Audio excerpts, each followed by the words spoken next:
ओम शांति। 6 नवंबर 2020। बाबा के महावाक्य। मीठे बच्चे, तुम अभी गॉडली सर्विस पर हो। तुम्हें सबको सुख का रास्ता बताना है। स्कॉलरशिप लेने का पुरुषार्थ करना है। प्रश्न: तुम बच्चों की बुद्धि में जब ज्ञान की अच्छी धारणा हो जाती है तो कौन सा डर निकल जाता है? उत्तर: भक्ति में जो डर रहता कि गुरु हमें श्राप न दे देवे, यह डर ज्ञान में आने से, ज्ञान की धारणा करने से निकल जाता है। क्योंकि ज्ञान मार्ग में श्राप कोई दे न सके। रावण श्राप देता है, बाप वर्षा देते हैं। रिद्धि सिद्धि सीखने वाले ऐसा तंग करने का, दुख देने का काम करते हैं। ज्ञान में तो तुम बच्चे सबको सुख पहुंचाते हो। ओम शांति। मीठे मीठे रूहानी बच्चों प्रति रूहानी बाप बैठ समझाते हैं। तुम सब पहले आत्मा हो, यह पक्का निश्चय रखना है। बच्चे जानते हैं हम आत्माएं परम धाम से आती हैं, यह शरीर लेकर पाठ बजाने। आत्मा ही पाठ बजाती है। मनुष्य फिर समझते शरीर ही पाठ बजाते हैं। यह है बड़े ते बड़ी भूल, जिस कारण आत्मा को कोई जानते नहीं।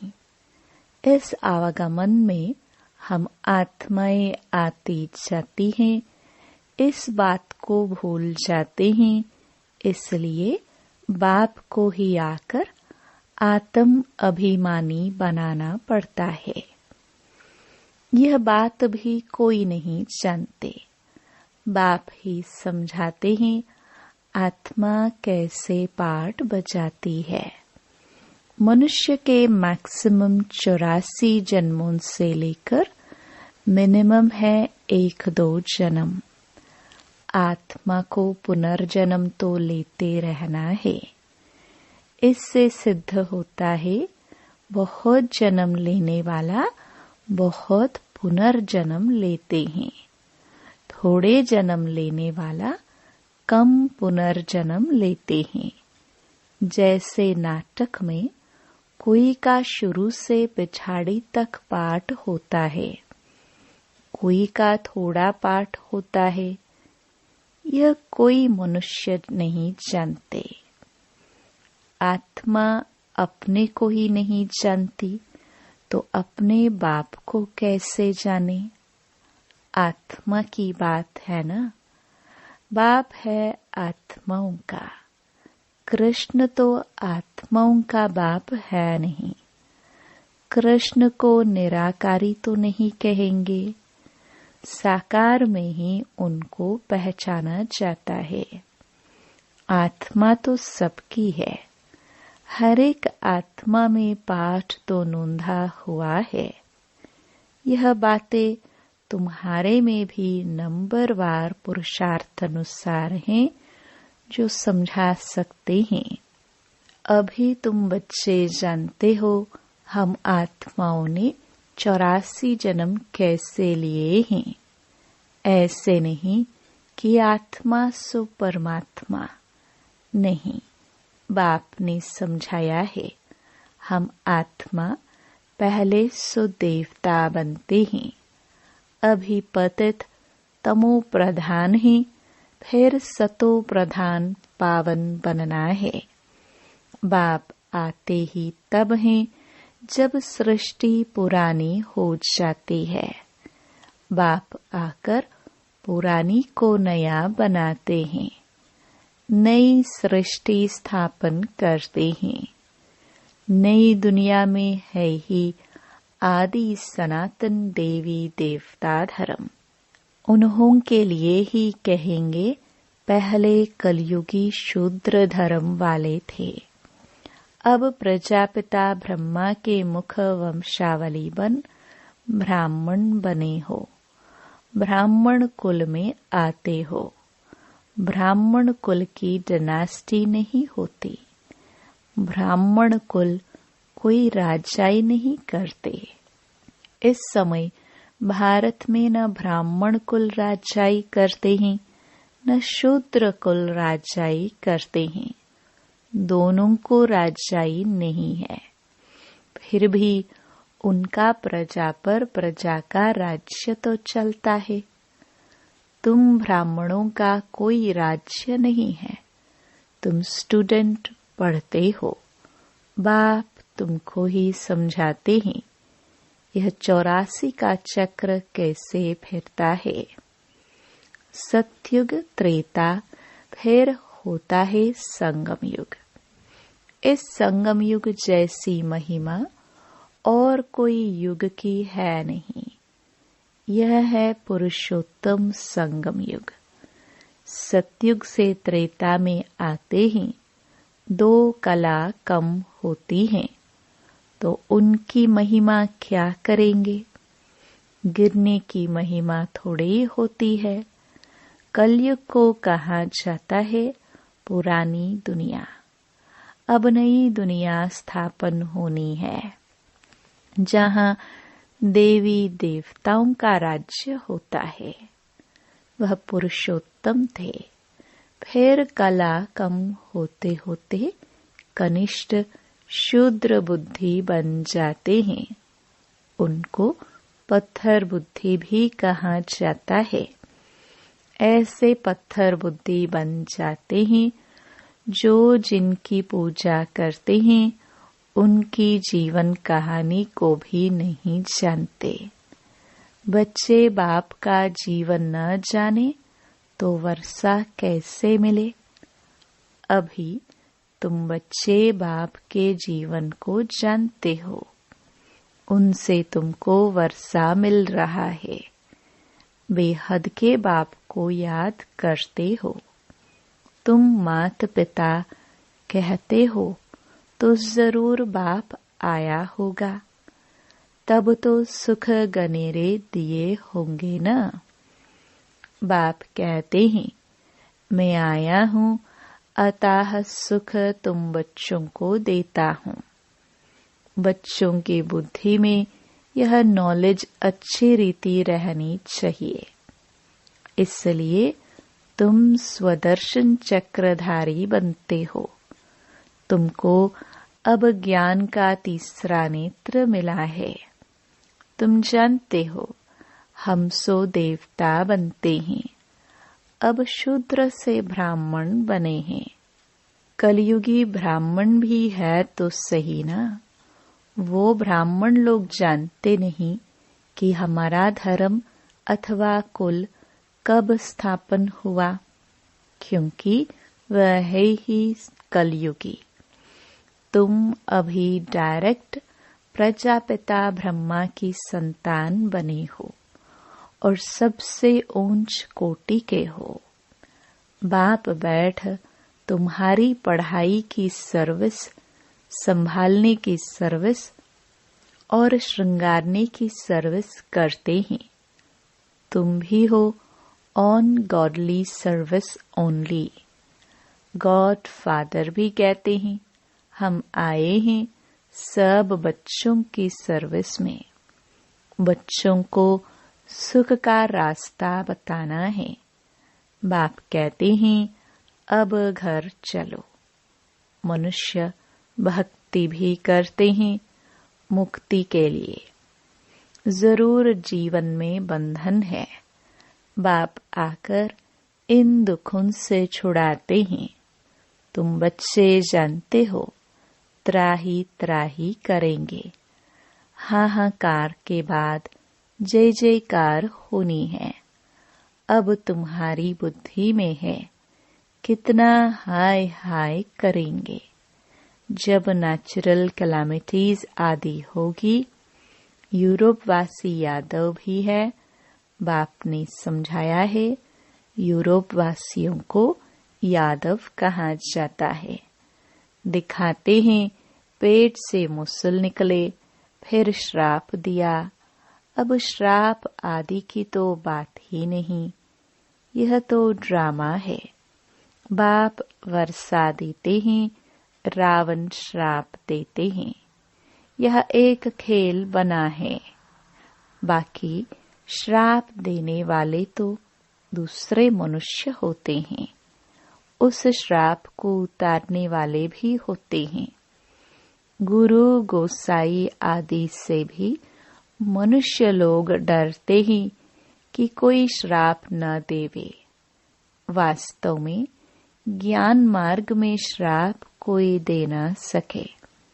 ज्ञान मार्ग और भक्ति मार्ग में श्राप की कोई बात नहीं।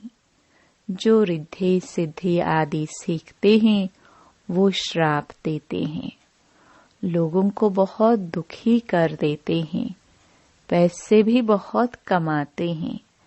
भक्त लोग यह काम नहीं करते। बाबा ने यह भी समझाया है संगम के साथ पुरुषोत्तम अक्षर जरूर लिखो, त्रिमूर्ति अक्षर भी जरूर लिखना है और प्रजापिता अक्षर भी जरूरी है, क्योंकि ब्रह्मा नाम भी बहुतों के हैं। प्रजापिता अक्षर लिखेंगे तो समझेंगे साकार में प्रजापिता ठहरा। फिर ब्रह्मा लिखने से सूक्ष्म वतन वाला समझ लेते हैं। ब्रह्मा विष्णु शंकर को भगवान कह देते हैं। प्रजापिता कहेंगे तो समझा सकते हो, प्रजापिता तो यहाँ है, सूक्ष्म वतन में कैसे हो सकता। विष्णु को तो दिखाते हैं, ब्रह्मा की नाभि से निकला। तुम बच्चों को भी ज्ञान मिला है। नाभि आदि की कोई बात ही नहीं। ब्रह्मा सो विष्णु, विष्णु सो ब्रह्मा कैसे बनते हैं। सारे चक्र का ज्ञान तुम इन चित्रों से समझा सकते हो।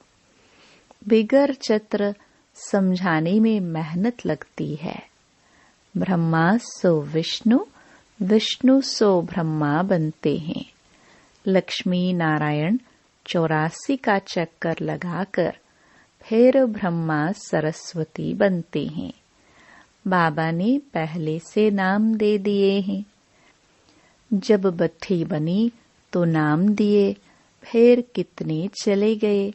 इसलिए समझाया है ब्राह्मणों की माला होती नहीं, क्योंकि ब्राह्मण हैं पुरुषार्थी, कभी नीचे कभी ऊपर होते रहते हैं।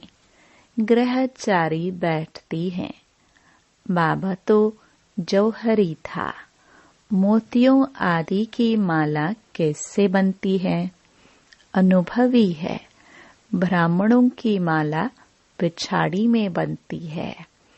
हम सो ब्राह्मण दैवी गुण धारण कर देवता बनते हैं। फिर सीढ़ी उतरनी है, नहीं तो 84 जन्म कैसे लेंगे। 84 जन्मों के हिसाब से यह निकल सकते हैं। तुम्हारा आधा समय पूरा होता है, तब दूसरे धर्म वाले ऐड होते हैं। माला बनाने में बड़ी मेहनत लगती है। बड़ी संभाल से मोतियों को टेबल पर रखा जाता है कि कहाँ हिले नहीं। फिर सुई से डाला जाता है। कहाँ ठीक ना बने तो फिर माला तोड़नी पड़े। यह तो बहुत बड़ी माला है। तुम बच्चे जानते हो, हम पढ़ते हैं नई दुनिया के लिए। बाबा ने समझाया है कि स्लोगन बनाओ, हम शूद्र सो ब्राह्मण, ब्राह्मण सो देवता कैसे बनते हैं, आकर समझो। इस चक्र को जानने से तुम चक्रवर्ती राजा बनेंगे, स्वर्ग का मालिक बन जाएंगे। ऐसे स्लोगन बनाकर बच्चों को सिखलाना चाहिए। बाबा युक्तियाँ तो बहुत बतलाते हैं, वास्तव में वैल्यू तुम्हारी है। तुमको हीरो हीरोइन का पाठ मिलता है। हीरे जैसा तुम बनते हो, फिर 84 का चक्कर लगाए कौड़ी मिसल बनते हो। अब जबकि हीरे जैसा जन्म मिलता है तो कौड़ियों पिछाड़ी क्यों पड़ते हो? ऐसे भी नहीं कोई घर बार छोड़ना है। बाबा तो कहते हैं गृहस्थ व्यवहार में रहते कमल फूल समान पवित्र रहो और सृष्टि चक्र की नॉलेज को जानकर दैवी गुण भी धारण करो तो तुम हीरे जैसा बन जाएंगे। बरोबर भारत 5000 वर्ष पहले हीरे जैसा था। यह है एम ऑब्जेक्ट। इस चित्र को लक्ष्मी नारायण के बहुत महत्व देना है।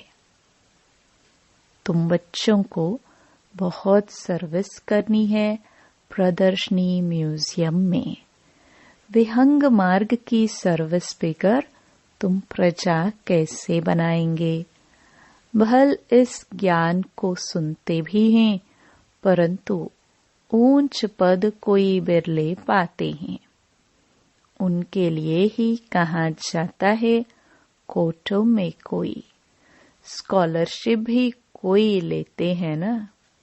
40-50 बच्चे स्कूल में होते हैं, उनसे कोई एक स्कॉलरशिप लेता है, कोई थोड़ा प्लस में आ जाता है तो उनको भी देते हैं। यह भी ऐसे है, प्लस में बहुत हैं। 8 दाने हैं, सो भी नंबरवार है ना। वह पहले पहले राज गद्दी पर बैठेंगे, फिर कला कम होती जाएगी। लक्ष्मी नारायण का चित्र है नंबर 1। उनकी भी डायनास्टी चलती है, परंतु चित्र लक्ष्मी नारायण का ही दिया हुआ है। यहाँ तुम जानते हो चित्र तो बदलते जाते हैं। चित्र देने से क्या फायदा? नाम रूप देश काल सब बदल जाता है। मीठे मीठे रूहानी बच्चों को रूहानी बाप बैठ समझाते हैं। कल्प पहले भी बाप ने समझाया था। ऐसे नहीं कृष्ण ने गोप गोपियों को सुनाया। कृष्ण के गोप गोपियां होते नहीं, न उनको ज्ञान सिखाया जाता है। वह तो है सत्युग का प्रिंस। वहाँ कैसे राजयोग सिखाएंगे? वह पतित को पावन बनाएंगे। अब तुम अपने बाप को याद करो। बाप फिर टीचर भी है।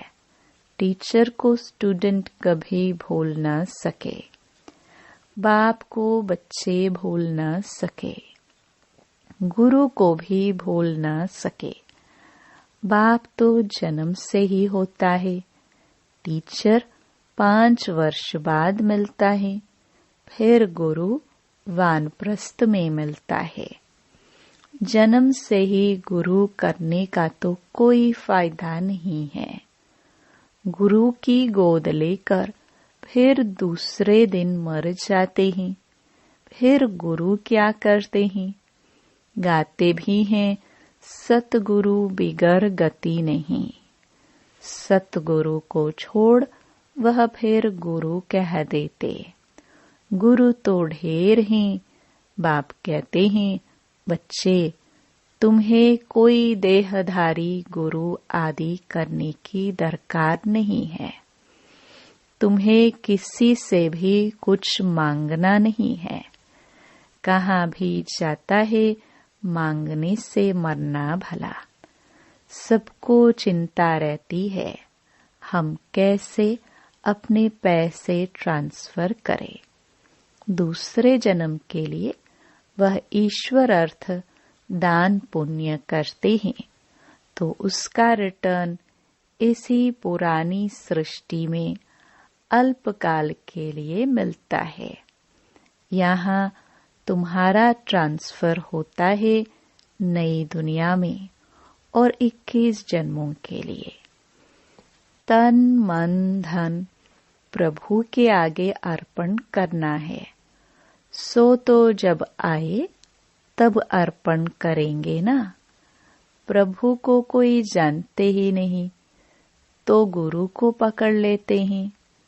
धन आदि गुरु के आगे अर्पण कर देते हैं। वारिस नहीं होता है तो सब गुरु को देते हैं। आजकल कायदे अनुसार ईश्वर अर्थ भी कोई देते नहीं है। बाप समझाते हैं मैं गरीब निवास हूँ, इसलिए मैं आता ही भारत में हूँ। तुमको आकर विश्व का मालिक बनाता हूँ। डायरेक्ट और इनडायरेक्ट में कितना फर्क है वह जानते कुछ भी नहीं। सिर्फ कह देते हैं हम ईश्वर अर्पण करते हैं। है सब बेसमझी। तुम बच्चों को अब समझ मिलती है तो तुम बेसमझ से समझदार बने हो। बुद्धि में ज्ञान है। बाप तो कमाल करते हैं। जरूर बेहद के बाप से बेहद का वर्षा ही मिलना चाहिए। बाप से तुम वर्षा लेते हो सिर्फ दादा द्वारा। दादा भी उनसे वर्षा ले रहे हैं। वर्षा देने वाला एक ही है, उनको ही याद करना है। बाप कहते हैं बच्चे मैं इनके बहुत जन्मों के अंत में आता हूँ। इनमें प्रवेश कर इनको भी पावन बनाता हूँ जो फिर यह फरिश्ता बन जाते हैं। बैज पर तुम बहुत सर्विस कर सकते हो। तुम्हारा यह सब है अर्थ सहित बैजेस। यह तो जीवदान देने वाला चित्र है। इनकी वैल्यू का किसको भी पता नहीं है और बाबा को हमेशा बड़ी चीज पसंद आती है जो कोई भी दूर से पढ़ सके। अच्छा मीठे मीठे सिखिल दे बच्चों प्रति माता पिता बाप दादा का याद प्यार और गुड मॉर्निंग। रूहानी बाप की रूहानी बच्चों को नमस्ते। धारणा के लिए मुख्य सार। पहला, बाप से बेहद का वर्षा लेने के लिए डायरेक्ट अपना तन मन धन ईश्वर के आगे अर्पण करने में समझदार बनना है। अपना सब कुछ 21 जन्मों के लिए ट्रांसफर कर लेना है। दूसरा, जैसे बाप पढ़ाने की, संभालने की और श्रृंगारने की सर्विस करते हैं, ऐसे बाप समान सर्विस करनी है। जीवन बंध से निकाल सबको जीवन मुक्त में ले जाना है। वरदान, सर्व खजानों की इकोनॉमी का बजट बनाने वाले महीन पुरुषार्थी भव। जैसे लौकिक रीति में यदि इकोनॉमी वाला घर न हो तो ठीक रीति से नहीं चल सकता। ऐसे यदि निमित्त बने हुए बच्चे इकोनॉमी वाले नहीं हैं तो सेंटर ठीक नहीं चलता। वह हुई हद की प्रवृत्ति यह है बेहद की प्रवृत्ति। तो चेक करना चाहिए कि संकल्प, बोल और शक्तियों में क्या क्या एक्स्ट्रा खर्च किया। जो सर्व खजानों की इकोनॉमी का बजट बनाकर उसी अनुसार चलते हैं, उन्हें ही महीन पुरुषार्थ कहा जाता है। उनके संकल्प, बोल, कर्म व ज्ञान की शक्तियां कुछ भी व्यर्थ नहीं जा सकती।